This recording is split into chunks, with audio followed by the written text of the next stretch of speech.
Kita berdoa. Bapa kami yang berada di dalam kerajaan surga, Engkaulah Allah yang melampaui segala akal dan pikiran manusia. Terima kasih Tuhan atas segala berkat kemurahan-Mu.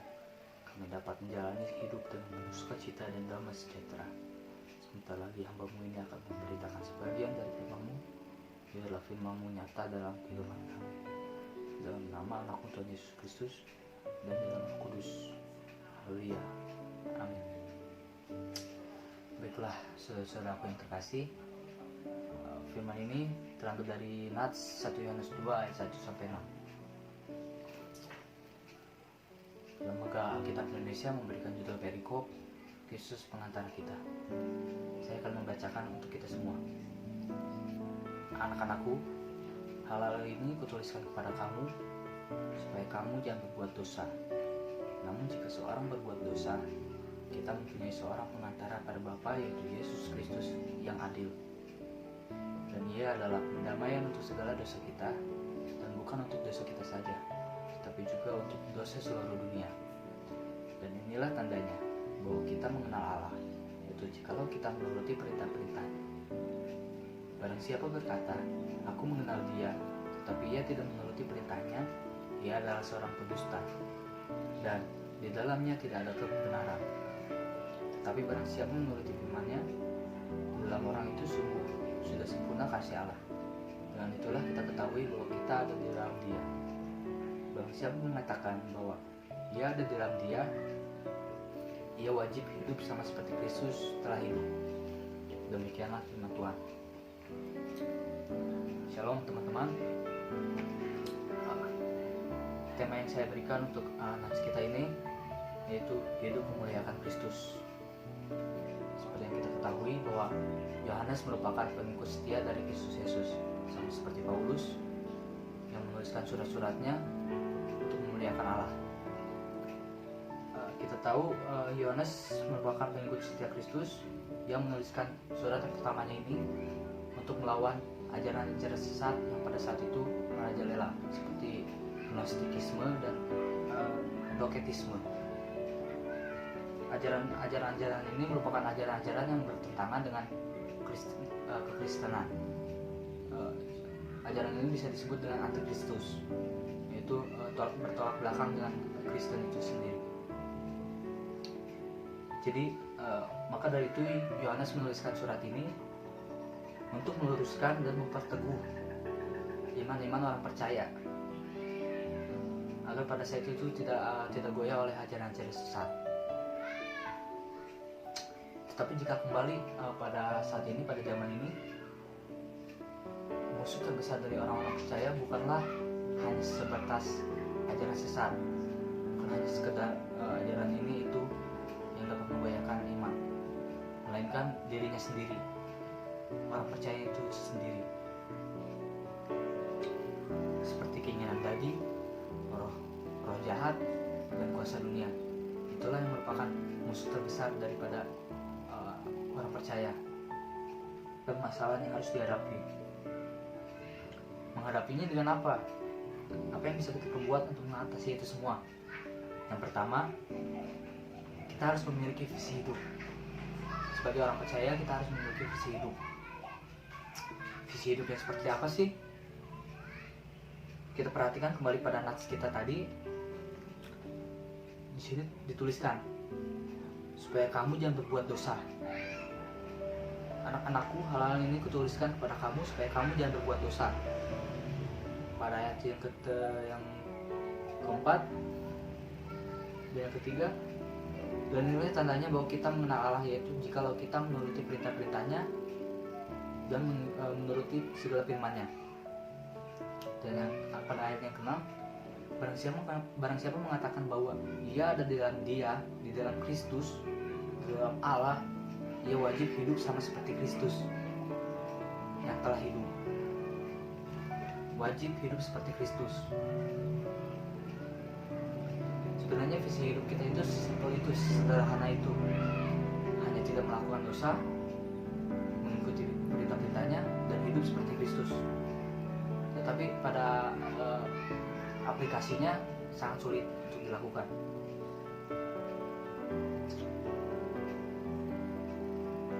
kita ketahui Kristus merupakan Allah yang menjadi manusia untuk menebus segala dosa umat manusia. Kristus merupakan manusia yang tidak pernah berbuat dosa sekalipun, manusia yang paling murni. Kita harus dapat meneladani segala perbuatan dan tindakan dan segala perintah firman-firmannya daripada Kristus Yesus. Jika kita telaah perintah-perintahnya juga tidak begitu sulit untuk dilakukan. Contohnya seperti kasihilah sesamamu seperti dirimu sendiri. Pada perintah tersebut tidak ada sesuatu yang sulit untuk dilakukan. Kita hanya untuk mengasihi sesama, menghormati sesama, menghargai sesama, itu sangat mudah. Tetapi keinginan daging inilah yang menjadi penghalang untuk kita melakukan perintah tersebut. Perintah yang sederhana tapi penuh makna. Jika kita telah firman ini, beritanya ini, kita mengasihi. Jika kita tidak mengasihi, maka akan ada perselisihan, perkelahian, bahkan peperangan. Sama seperti yang terjadi pada saat ini yang sedang gencar-gencarnya, yaitu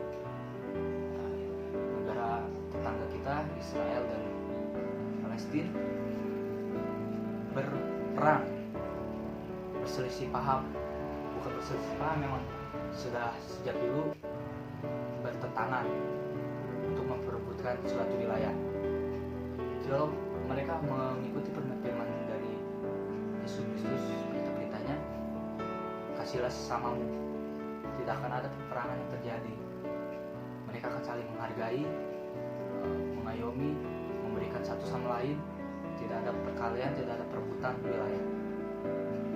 Tapi pada dasarnya manusia merupakan benih dosa. Manusia secara tidak langsung akan berbuat dosa karena kalah oleh keinginan daging.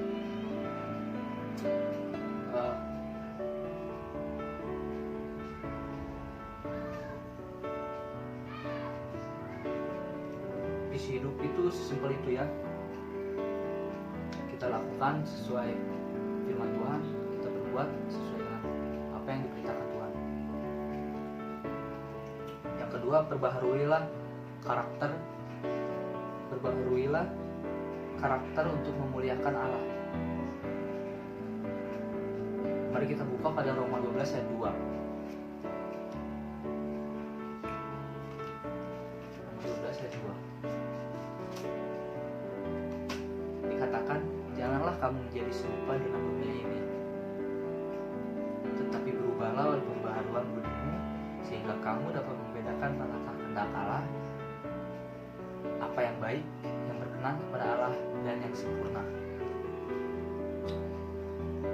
Di sini dikatakan janganlah kita menjadi serupa dengan dunia. Kenapa sih tidak boleh serupa dengan dunia? Memangnya ada apa dengan dunia ini? Itu yang menjadi pertanyaan kita kan? Mari kita coba membukakan mata kita lebar-lebar untuk melihat apa yang terjadi di dunia ini. Banyak sekali penyimpangan yang terjadi. Egoisme, haus kekuasaan, budak harta, menghalalkan segala cara untuk keinginannya pribadi. Bukan karakter seperti itu yang diinginkan oleh Allah, melainkan karakter yang seperti Kristus Yesus. Karakter yang selalu mengasihi sesama. Kristus yang mau merendahkan hati untuk orang lain. Kristus mau merendahkan dirinya sendiri untuk memikul salib, untuk menebus segala dosa umat manusia. Itulah yang harus dapat kita contoh dari Yesus Kristus. Dan banyak sekali karakter-karakter dari Kristus yang dapat kita teladani. Bisa kita lihat dalam Alkitab, banyak sekali tertulis dalam Alkitab ini mengenai Kristus Yesus dan segala apa yang dapat kita teladani. Jelas sekali dikatakan pada nats kita pada yang ke-6, yaitu hidup sama seperti Kristus telah hidup. Itulah cara kita untuk melawan segala keinginan daging. Lalu yang ketiga, hiduplah dengan dipimpin oleh Roh. Bisa kita lihat pada Galatia 5 ayat 16-26. Di situ tertulis pada ayat tersebut dijelaskan bahwa jika kita hidup menurut Roh, maka kita tidak akan hidup menuruti daging. Maka dapat diartikan bahwa Roh dan daging itu merupakan hal yang bertentangan. Jika kita mengikuti daging, maka kita melawan Roh. Jika kita mengikuti Roh, maka kita melawan daging tersebut. Maka bagaimana cara kita hidup menurut Roh? Pada ayat ini dijelaskan bahwa ada 9 buah roh yang dapat kita lakukan untuk menghadapi keinginan daging. 9 buah roh tersebut adalah kasih, sukacita, damai sejahtera, kesabaran, kemurahan, kebaikan, kesetiaan, kelemah lembutan, dan penguasaan diri. Itulah yang dapat menjadikan kita lebih serupa dengan Kristus. 9 buah roh tersebut telah diaplikasikan oleh Kristus dalam Alkitab ini. Banyak sekali nubuat-nubuat dari Kristus, firman-firmannya, perbuatan-perbuatannya, tindakan-tindakannya yang mencerminkan 9 buah roh tersebut. Kasih, sukacita, damai sejahtera tersebut. Dan yang terakhir adalah menang terhadap pencobaan. Pada dasarnya pencobaan adalah alat kita untuk melatih diri kita untuk menjadi lebih baik. Pencobaan tersebut bisa dibilang praktis, latihan, alat untuk berlatih. Pencobaan tersebut bisa kita anggap jika kita sering fitness gitu, itu adalah barbel. Kita pegang pencobaan tersebut, kita lakukan, kita usahakan terus, kita menangkan percobaan tersebut, maka kita akan terlatih dan tubuh kita menjadi sehat. Itulah maksud dari menang terhadap pencobaan. Jika kita menang terhadap pencobaan, maka kita dapat berkembang dalam hidup kita.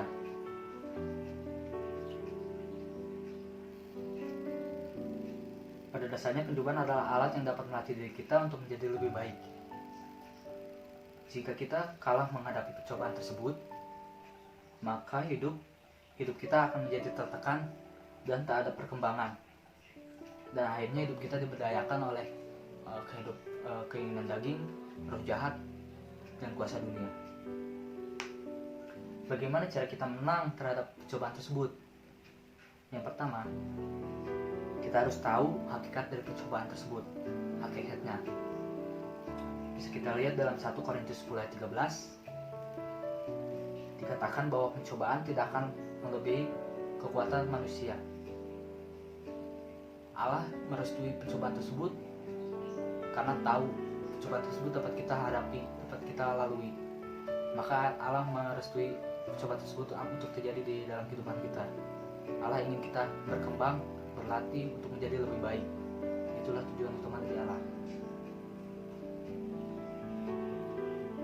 Maka kita harus optimis melawan pencobaan tersebut.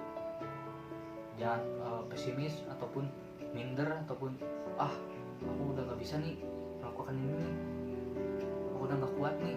Jangan ada kata-kata tersebut bagi orang percaya. Percayalah Tuhan akan membantu kita dalam segala kesulitan. Yang kedua, teguhkan iman kita, karena itulah senjata kita untuk melawan, senjata kita yang dapat kita gunakan untuk mengalahkan dunia. Seperti pada 1 Yohanes 5 ayat 4 dapat kita baca nanti. Yang ketiga, isilah pikiran kita dengan hal-hal yang bermanfaat, hal-hal yang positif, hal-hal yang bernilai, supaya tidak tercipta ide-ide jahat ketika kita tertekan oleh pencobaan. Sama seperti jika kita mau ujian UAS, jika kita tertekan oleh UAS tersebut, kita tidak memikirkan hal-hal yang positif, kita tidak percaya diri, besok gimana nih, nggak bisa UAS nih, bingung nih, aku nggak bisa belajar nih, kayaknya aku nggak lulus deh. Jika kita berpikiran kayak gitu, kita nggak bisa melalui pencobaan tersebut. Tapi berpikirlah positif. Besok aku UAS nih, aku harus bisa, aku aku harus dapatkan nilai yang paling tinggi. Seperti itulah pemikiran dari orang percaya. Berpikirlah positif, berpikirlah visioner, bahwa kita dapat melakukannya.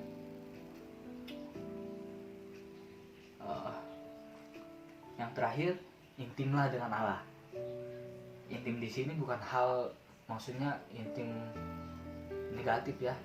Maksudnya intim di sini adalah berdoa rutin kepada Allah, beribadah, pelayanan di gereja dengan penuh sukacita, dengan penuh kebahagiaan. Pelayanannya bertujuan untuk memuliakan Allah, bukan karena ada maunya untuk meminta sesuatu pada Allah baru kita pelayanan, bukan begitu. Dengan kita intim dengan Allah, maka iblis itu akan takut untuk mencobai kita. Maka iblis itu akan berpikiran bahwa iblis itu kalah jika kita intim kepada Allah. Dia tidak bisa berbuat apa-apa jika kita sudah dekat dengan Allah. Itulah hal-hal yang dapat kita lakukan untuk mengalahkan keinginan tadi, roh jahat dan kuasa dunia. Dan pada akhirnya, jika kita menuruti hal-hal tersebut, maka sempurnalah kasih Allah di dalam hidup kita, dan kita akan hidup di dalam Allah Bapa, Kristus, dan Roh Kudus. Saya sendiri belum dapat melakukan segala keempat hal tersebut, karena saya rasa begitu berat untuk melakukan keempat hal tersebut, untuk memiliki visi hidup yang lebih baik, berkarakter seperti Kristus, memiliki buah roh, dan yang terakhir menang melawan percobaan. Tapi yang saya rasa sangat sulit untuk dilakukan yaitu memiliki roh, hidup menurut roh. Itulah yang sangat sulit, karena keinginan daging ini sangat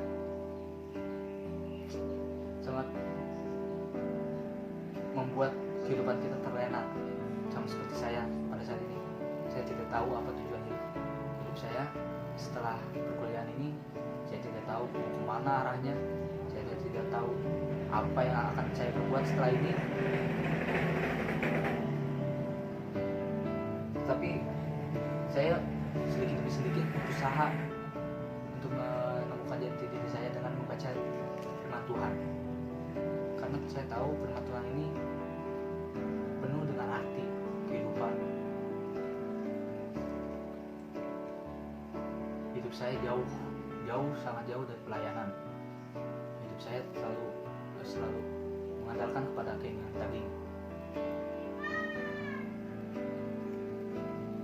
Tapi dengan sedikit demi sedikit membaca firman Tuhan ini, saya yakin dan percaya bahwa langkah sekecil apapun itu merupakan kemajuan bagi hidup kita. Yang penting kita mau berusaha untuk menjadi lebih baik, meskipun masih hidup dengan segala keterbatasan, segala kekurangan, tetapi optimis. Balik lagi pada optimis bahwa kita bisa melakukan hal tersebut dan mengandalkan Allah, berserah kepada Allah. Sekian dari firman kita. Mari kita berdoa. Tuhan, henti-hentinya kami mengucap syukur kepadamu Tuhan. Kaulah Allah yang kami muliakan. Berkuasalah atas kehidupan kami. Biarlah kehendak-Mu menjadi kehendak kami Tuhan. Dalam nama anak-Mu Tuhan Yesus Kristus, dan di dalam Roh Kudus yang hidup. Amin.